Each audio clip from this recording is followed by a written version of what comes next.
রাজশাহীতে বাসায় ঢুকে তাওসিফ রহমান সুমন নামে এক যুবককে কুপিয়ে হত্যা করা হয়েছে। এ ঘটনায় অভিযুক্তকে আটক করেছে পুলিশ। বৃহস্পতিবার বিকেলে নগরীর ডাবতলার নিজ বাসায় এ ঘটনা ঘটে। নিহত তাওসিফ রহমান সুমন রাজশাহী মহানগর ও দায়রা জজ আদালতের বিচারক আব্দুর রহমানের ছেলে। এ ঘটনায় বিচারকের স্ত্রী তাসমিন নাহারও জখম হয়েছেন। তাকে রাজশাহী মেডিকেল কলেজ হাসপাতালে ভর্তি করা হয়েছে বলে জানিয়েছে পুলিশ।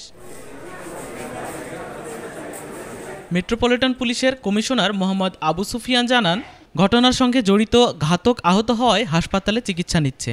তাকে জিজ্ঞাসাবাদ শেষে প্রকৃত ঘটনা জানা যাবে। হামলাকারীও আহত অবস্থায় চিকিৎসাধীন আছে, সেও অচেতন। এখন আমরা আসলে বিস্তারিত তথ্যগুলো জানতে হলে তো আমাদেরকে, যেহেতু তারা অচেতন, সেজন্য আমরা এখন এই মুহূর্তে আমরা ওটা জানতে পারছি না।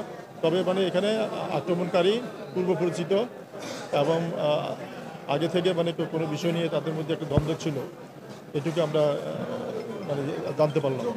বিচারক আব্দুর রহমান সাহেব উনি তখন কোর্টেই ছিলেন, আদালত চেম্বার ফার্স্ট চামড়ায় ছিলেন এবং ওনার ট্রেনিং আছে রবি সোমবারে। উনি আমাকে বলেও গেলেন যে আমি 2 দিন থাকবো না, আপনি চালাই নিন।